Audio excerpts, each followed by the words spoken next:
Então vamos lá, olha só, nosso tema de hoje, escolher a resina de reembasamento aumenta a resistência do pino? Será que eu preciso escolher? Será quais opções que existem para a gente fazer esse trabalho? E isso é lógico, né? Se a gente tem o interesse de aumentar a resistência do pino, nós vamos chegar dentro daqueles objetivos primordiais que eu falei para vocês, dos pinos que não soltam e nem fraturam. Então, é lógico que é do nosso interesse principal que o que eu fizer eu tenha mais resistência. Então, o que eu quero dizer com isso daqui? Tá certo? Ó, eu quero dizer que você vai utilizar uma resina para adaptar o seu pino no canal. Por que você vai pensar em adaptar o seu pino no canal? Por vários motivos. Então eu quero dizer com que quando você tem o interesse de fazer esse processo aqui, o que é que você espera? Lógico, né, gente? Eu estou falando para vocês de situações onde o seu pino não está exatamente adaptado no canal, o que vai ser grande parte dos nossos casos, tá? Então você precisa fazer o seu pino estar adaptado no canal usando uma resina de reembasamento. O que eu quero dizer então com isso é que quando você faz essa estratégia aqui, você reduz a camada de cimento, você também, olha aqui, ó, aumenta a resistência. Opa! Então quer dizer que eu estou casando o nosso pensamento aqui, beleza? Então, realmente, quando eu faço esse processo, eu tenho mais resistência. Eu não estou querendo dizer que... Deixa eu voltar aqui, porque senão vocês vão confundir o negócio. Espera aí. Ó, eu não quero dizer, daqui a pouquinho eu vou falar para você, se você colocar um pino e depois um outro pino fininho com resina em volta para estar no mesmo diâmetro desse, que esse ficou mais resistente que esse. Não é isso que eu quero dizer não, tá? Só quero dizer que na eventualidade do seu canal ser mais amplo do que o pino que ali existe, você reembasar, isso promove maior resistência. Beleza, daqui a pouco eu vou anotar isso ali no que eu não quero dizer, porque senão você confunde e vai pensar que em qualquer situação você teria que pegar um pino mais fino e jogar resina em volta dele para, digamos, reforçar o pino. Não, não, não, não, não. Isso não é verdade, tá? Então vamos voltar lá. Beleza? Olha só. Então, as vantagens, o que é que a gente vai ganhar com isso? Ó, você aumenta a adesão, aumenta a resistência adesiva, porque você diminui a camada de cimento. Ah, e aqui tem outra coisa também, ó. Aumenta a retenção. Beleza, então isso também, além de tornar mais resistente e reduzir a fratura, ele me ajuda com o fato de ser mais difícil de soltar. E olha aqui, ó, reduz bolhas na camada de cimento. Por quê? Porque a camada de cimento se torna mais fina. Tem um estudo, inclusive, agora publicado no Journal Prosthetic Dance em 2019, que mostra para nós quando você faz esse reembasamento, escolhendo uma resina certa, o tipo de cimentação é super favorecido porque você gera menos bolhas lá dentro do canal. Então, é algo super importante. O que eu ainda quero dizer com esse pensamento ali para vocês? Que a gente precisa escolher a resina. Dentro das possibilidades de escolha da resina que você for utilizar, quais são as duas grandes categorias que você poderia escolher? Eu vou colocar primeiro aqui as que a gente pode chamar de convencional, certo? E aí dentro das convencionais a gente vai ter a Flow, aí a gente vai ter as micro particuladas, ou nós vamos ter as micro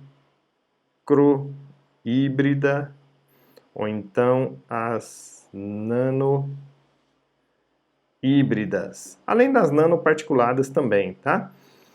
Bom, então essas são as opções dentro das resinas convencionais, mas nós também temos as resinas que a gente chama de bulk fill. E dentro das bulk fill, aí você vai ter as flow e as na forma de massa, né? Então essas basicamente seriam as resinas que a gente poderia pensar em estruturar essa ideia aqui e ainda dentro desse aspecto do que eu quero dizer quando você faz isso, é que pode ser mais, vou colocar aqui, ó, mais fácil. A depender, ó, a depender da resina que você escolhe. Ah, então aqui tem um ponto importante, né? Por quê? Além de eu conseguir dar mais resistência a depender do que eu escolher, lá na frente nós vamos falar sobre isso, qual que seriam as nossas escolhas. Já está até preparadinho aqui, ó, as nossas dicas já vão chegar ali daqui a pouquinho. Mas dá para você entender que existem escolhas que você pode fazer e que, a depender dessa escolha, tanto o reforço que você promove aqui, a resistência que você promove, ela vai ser interessante com todos esses benefícios e, além de tudo, vai se tornar mais fácil.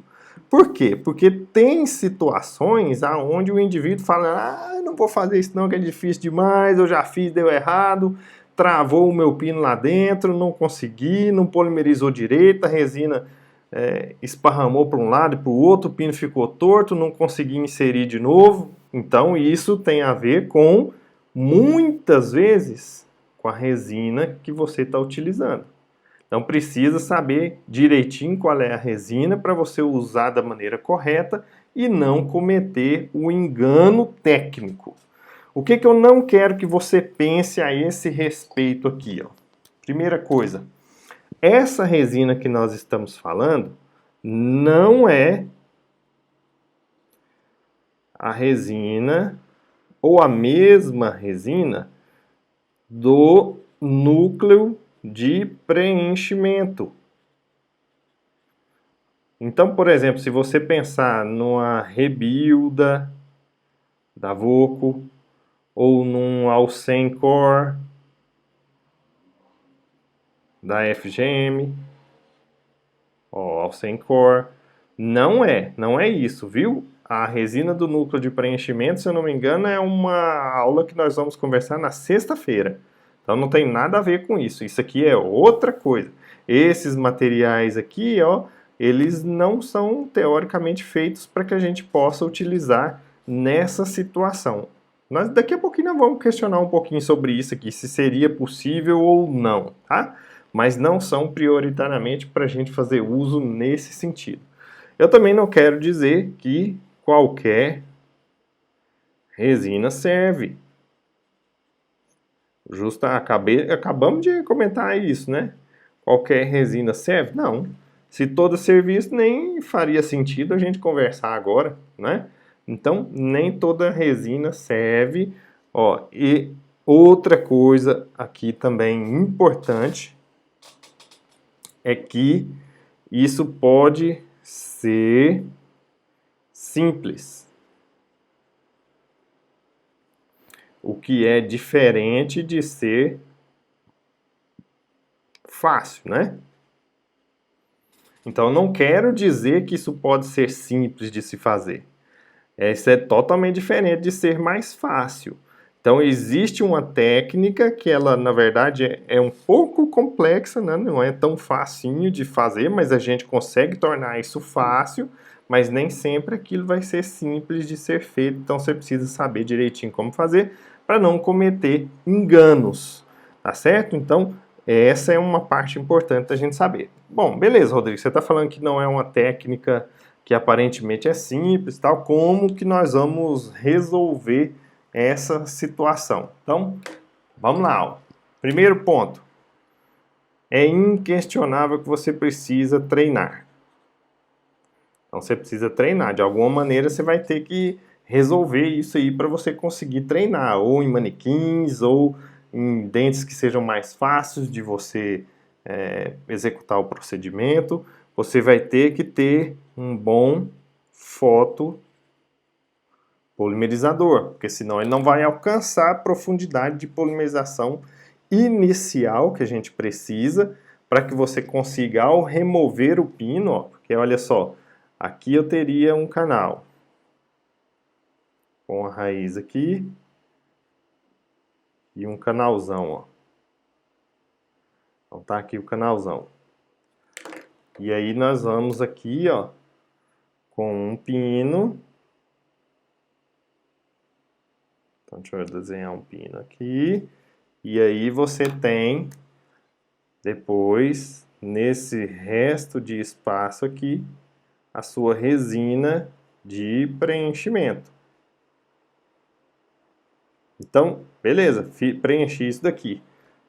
Quem vai dar um start na fotoativação tá aqui, ó.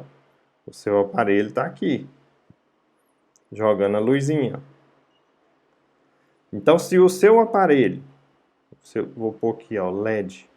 Se o seu LED é fraquinho, a própria distância, nós conversamos isso acho que essa semana, né? Se o seu aparelho foi segunda-feira, se o seu aparelho é fraquinho, você joga aqui uma luz que chega aqui de maneira super sem vergonha, na hora que você remove isso, você corre o risco de deformar essa parte lá embaixo. Então, tecnicamente, se torna mais difícil, mais complexo o procedimento. Então, seu LED tem que ser um pouco mais poderoso, tá? São LEDs, a gente já viu que o ideal é a gente ter aí acima de 1000 miliwatts, porque aí você tem mais confiança de fazer a técnica sem que você provoque problemas importantes. Então aí você consegue resolver melhor. Beleza, escolha uma resina. Legal, aí escolher uma resina, quais são as possibilidades, então, dentro daquilo ali, tá? Então, o que você precisa pensar na sua escolha da resina? Primeira coisa, alto conteúdo de carga, certo? Segunda coisa, pouco escoamento. Então, o que isso significa? Que na hora que você coloca a resina num lugar, ela não pode desmoronar. Essa viscoelasticidade das resinas atrapalha drasticamente essa técnica a ser realizada. Então, você não pode escolher uma resina que tem um escoamento muito grande. Tem resinas, por exemplo, vou citar uma que a grande parte de nós já trabalhou e sabe, né? A Z100. Quando você pega a Z100, deixa eu voltar aqui, ó. Quando você pega a Z100, você aplica ela para fazer uma restauração e ela desmorona. Tem outras resinas que isso também acontece, né? Normalmente são resinas mais baratas. Normalmente são resinas mais baratas, porque não é só ter alto conteúdo de carga. Olha aqui que interessante, ó, eu peguei isso aqui só para, não sei se vai dar para a gente ver aqui, vai dar para a gente ver.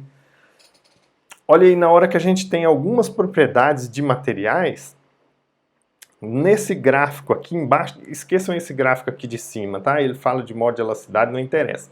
Mas esse gráfico aqui embaixo, olha lá para você ver, ó. Na hora que você pega a Z100, é a de maior resistência flexural. Mas quem já trabalhou com o Z100 comparativamente com o Z250, ou melhor ainda, né, Z350, você já viu o tanto que é diferente o manuseio dessas duas resinas.